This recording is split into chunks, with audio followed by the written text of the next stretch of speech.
Okay, part 2. Part 2 ng ating devotion. Kanina, ang ating devotion ay about joy in obeying God. No, kagalakan sa pagsunod sa Diyos. Ngayon naman, yun ay base kanina sa Psalm 119 verse 14. Ngayon naman mabasahin ko Psalm 119 verse 32. Verse 32, okay? Listen, pakinggan nyo ha. I run in the path of your commands, for you have set my heart free. I run in the path of your commands, for you have set my heart free. Tagalog, tatakbo ako sa daan ng iyong mga utos sapagkat iyong pinalaya ang aking puso. Okay, anong nais sabihin yan? Ang puso ng tao ay maraming gumagapos. Ginagapos ng kalungkutan. Ginagapos ng kasalanan. Ginagapos ng ambisyon. At yung ano-ano bang klaseng gumagapos sa puso ng tao. At isang taong nagapos ang puso, natalian, nakadinahan ng puso, ay mahirap sumunod sa utos ng Diyos. Kasi sabi rito, I run, nakakatakbo ako. Ibig sabihin, hindi lamang sa Diyos basta lumalakad sa utos ng Diyos, tumatakbo pa siya. Sinusunod niya yung utos ng Diyos. Ibig sabihin, may energy. Masigla, nagmamadali. Nasundin yung utos ng Diyos. Ang makakagawa lang nun ay yung mga taong malaya na ang kanilang puso. So, ang tanong, Edward, Abi, malaya na ba ang inyong puso? Baka puro lang Dota. Ha? Pag puro Dota, naku, mahirap makasunod sa utos, mahirap makatakbo sa utos ng Diyos. Okay naman yung maglaro.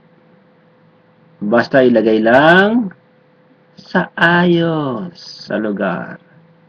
Baka naman puro pera na sa isip. Panlaro ng Dota. Ganun ba?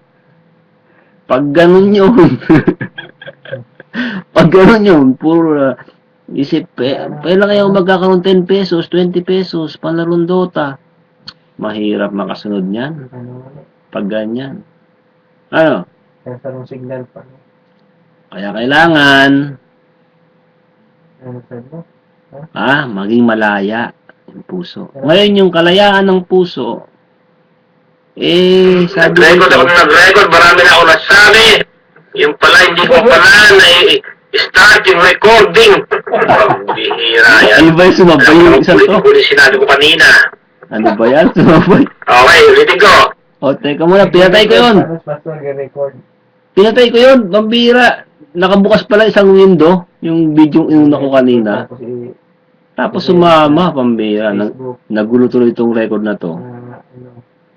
Okay lang, kahit magulo. Kayo na naman manonood nito eh. Hindi naman to pang public. Mag-sign in sa YouTube. So, ito ha. Kung dahil dyan sa... So, ito ha, okay? Yan na yan sa camera. Ano ba yung sinasabi ko kanina? Ayun. Ayun. Paano makakasunod sa utos ng Diyos? Paano makatakbo sa utos ng Diyos? Hindi tatakbo palayo. Ha? Tatakbo pa sundin. Record ka mo dyan. Tatakbo para tuparin. Ganon. Ngayon, Tapos may mga picture. magagawa lamang yan ng taong malaya yung puso. Twitter. Ngayon, sino ang makapagpalaya ng puso? Tao ba? Pera ba? Sabi rito, you have set my heart free. Ibig sabihin yung kalayaan, sa Diyos din manggagaling.